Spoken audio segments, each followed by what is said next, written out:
दोस्तों, कैसे हो आप सभी। मैं अरविंद आप सभी साथियों का एक बार फिर से स्वागत करता हूं आपके अपने चौथे परिवार अरविंद सर साइंस में।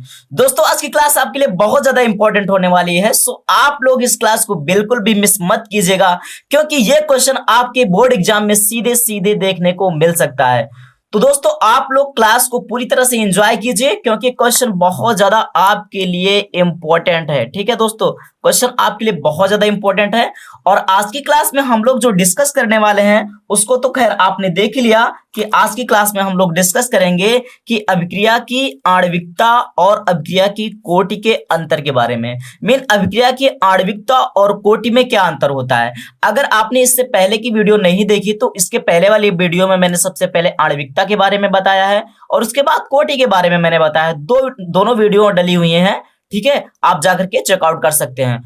अब यहां पर ये वाली जो वीडियो, इसमें तो हम डिस्कस करने वाले हैं कि अभिक्रिया के आणविकता और कोटि में क्या अंतर होता है, इन दोनों में क्या डिफरेंस है। ठीक है, मोलिकुलरिटी एंड ऑर्डर में क्या डिफरेंस है। ठीक है, चलिए तो देख लेते हो दोस्तों। सबसे पहले तो यहां पर अभिक्रिया की आणविकता और कोटि, तो यहां पर हम सबसे पहले देखेंगे। ठीक है, चलिए सबसे पहले यहां पर हम देखते हैं कि अभिक्रिया की आणविकता क्या होती है। तो दोस्तों, अभिक्रिया की आणविकता जो होती है वो अभिक्रिया के प्राथमिक पद में, ठीक है, अभिक्रिया के प्राथमिक पद में भाग लेने वाले अभिकारक अणुओं की संख्या, ध्यान दीजिएगा, अभिकारक अणुओं की संख्या अभिक्रिया की आणविकता कहलाती है। कहने का मतलब क्या है कि कोई भी अभिक्रिया है उसके प्राथमिक पद में जितने अभिकारक भाग ले रहे हैं, ठीक है, जितने भी अभिकारक भाग ले रहे हैं वही उसकी क्या हो जाएगी, आणविकता। मतलब अगर एक अभिकारक अगर भाग ले रहा है तो उसकी आणविकता 1 हो जाएगी। 2 अभिकारक अगर भाग ले रहे हैं तो उसकी आणविकता कितनी हो जाएगी, 2 हो जाएगी। लेकिन मैंने क्या बताया कि जो भी अभिक्रिया होती है आपकी अगर सरल पद में हो रही, तो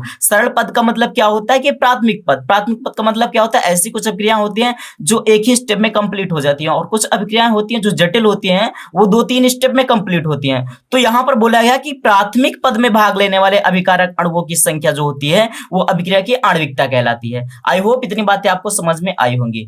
अब देखते हैं यहां पर अभिक्रिया की कोटि के बारे में। तो दोस्तों, अगर अभिक्रिया की कोटि के बारे में अगर हम बात करें यहां पर, तो अभिक्रिया की कोटि जो होती है अभिक्रिया के वेग, ठीक है, अभिक्रिया के वेग, ठीक, अभिक्रिया के वेग को प्रभावित करने वाले अणुओं की संख्या, ठीक है, अणुओं की संख्या अभिक्रिया की कोटि कहलाती है। मतलब क्या है कि अभिक्रिया के वेग को प्रभावित करने वाले अणुओं की जो संख्या होती है वो अभिक्रिया की कोटि कहलाती है। कल वाली क्लास मतलब अभिक्रिया की कोटि जब मैंने पढ़ाया तो उसमें आपको बहुत अच्छे समझाया, तो आप लोग उस वीडियो को जरूर देख लीजिए ताकि आपको ये प्रॉपर वे में समझ में आ जाए। ठीक है, तो मतलब क्या है कि जो अभिक्रिया का वेग होता है उसको प्रभावित करने वाले जो अणुओं की संख्या होती है उसी को बोला जाता है अभिक्रिया की कोटि। आई होप दोस्तों इतनी बातें आपको समझ में आ गई होंगी। अब बात करते हैं फिर से आगे,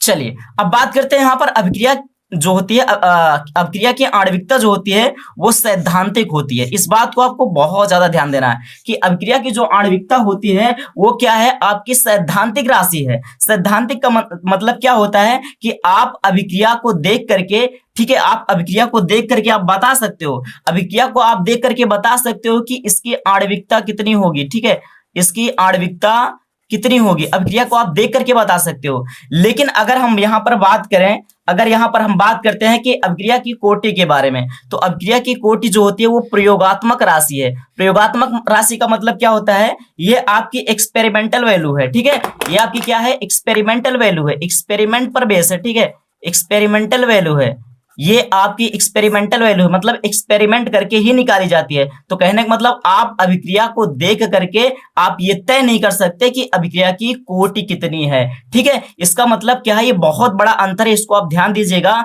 कि अभिक्रिया की जो आणविकता होती है वो सैद्धांतिक राशि है और अभिक्रिया की जो कोटि है वो प्रयोगात्मक राशि है। इस बात को आपको बहुत ज्यादा ध्यान देना है। ठीक है, चलिए अब आगे बढ़ते हैं। उसके बाद आगे आपका क्या कह रहा है, अब आगे आप ध्यान दीजिए कि अभिक्रिया की आणविकता कभी भी शून्य, भिन्न या ऋणात्मक नहीं हो सकती। मतलब अभिक्रिया की आणविकता कभी भी ना तो 0 होगी, ना तो कभी भिन्न में होगी और ना ही कभी ऋणात्मक में होगी। ठीक है, मतलब ना ही कभी ऋणात्मक होगी। लेकिन अभिक्रिया की जो कोटि होती है, ठीक है, अभिक्रिया की जो कोटि होती है दोस्तों वो शून्य भी हो सकती है, भिन्न भी हो सकती है और ऋणात्मक भी हो सकती है। ये भी बहुत बड़ा अंतर है। ठीक है, कहने का मतलब क्या है कि अभिक्रिया की जो कोटि होगी वो शून्य भी होगी, भिन्न भी होगी और ऋणात्मक भी हो सकती है, ठीक है, होगी नहीं, हो सकती है, ठीक है। और यहां भी, लेकिन यहां तो ये कंफर्म है कि अभिक्रिया की आणविकता शून्य, भिन्न और ऋणात्मक में से कभी भी नहीं हो सकती,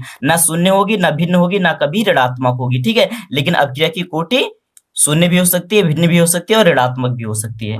चलिए आगे बढ़ते हैं दोस्तों, अब आगे बढ़ते हैं, आगे देखते हैं, आगे की बातों को समझ लेते हैं यहां पर, ठीक है। अब यहां पर क्या है, अभिक्रिया की आणविकता, ठीक है, जो आणविकता अभिक्रिया की पथ में भाग लेने वाले, ठीक है, जो आणविकता होती है अभिक्रिया पथ में भाग लेने वाले अणुओं की संख्या को बताती है। मतलब अभिक्रिया की पथ में, मतलब जो आपकी अभिक्रिया है उसके प्रथम पद में कितने अणु पार्टिसिपेट हो रहे हैं, कितने रिएक्टेंट पार्टिसिपेट हो रहे हैं, कितने अभिकारक भाग ले रहे हैं, वो उसके अणुओं की संख्या को बताती है। कौन? आणविकता।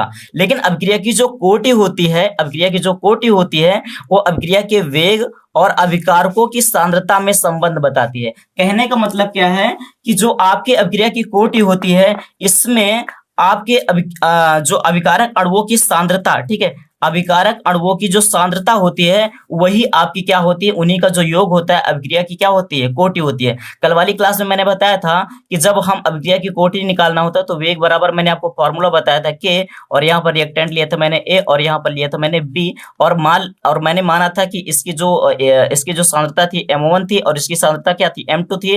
तो मैंने कोटि के संबंध में क्या बताया था, मैंने कोटि के बारे में क्या बताया था, मैंने कोटि के बारे में बताया था कि कोटि बराबर हो जाता है M1 प्लस M2, ठीक है, ये चीज होती है। लेकिन ये क्या है, एक्सपेरिमेंटल वैल्यू है, प्रयोगात्मक राशि है, ठीक है, इस चीज को आपको ध्यान देना है। तो दोस्तों आपके ये बोर्ड एग्जाम के लिए, ठीक है, जो यूपी बोर्ड के बच्चे हैं जिनका एग्जाम चल रहा है, ठीक है, और 2022 में जो बच्चे एग्जाम दे रहे हैं तो उनके लिए ये क्वेश्चन बहुत ज्यादा इंपॉर्टेंट बन जाता है, ठीक है, बहुत ज्यादा इंपॉर्टेंट है आपके एग्जाम के पॉइंट ऑफ व्यू से। तो आप लोग इसको पूरा पढ़ के जाइए, ठीक है, आप इसको तैयार कर लीजिए, ठीक है, मैंने पूरा नोट किया हो, आप भी इसको वीडियो रोक रोक के आप पूरा नोट कर सकते हो, ठीक है। तो क्लास कैसी लगी दोस्तों आप लोग कमेंट करके जरूर बताइएगा, और अपने दोस्तों के साथ शेयर भी जरूर कीजिए, ठीक है, अपने दोस्तों के साथ शेयर भी कीजिए, और क्लास अगर पसंद आई हो तो सब्सक्राइब भी कर लो यार, ठीक है, और लाइक वाइक, ठीक है, आपका मन करे तो कर देना। चलिए दोस्तों फिर मिलते हैं अगली वीडियो में एक धमाकेदार क्लास के साथ, तब तक के लिए bye bye, take care, thank you.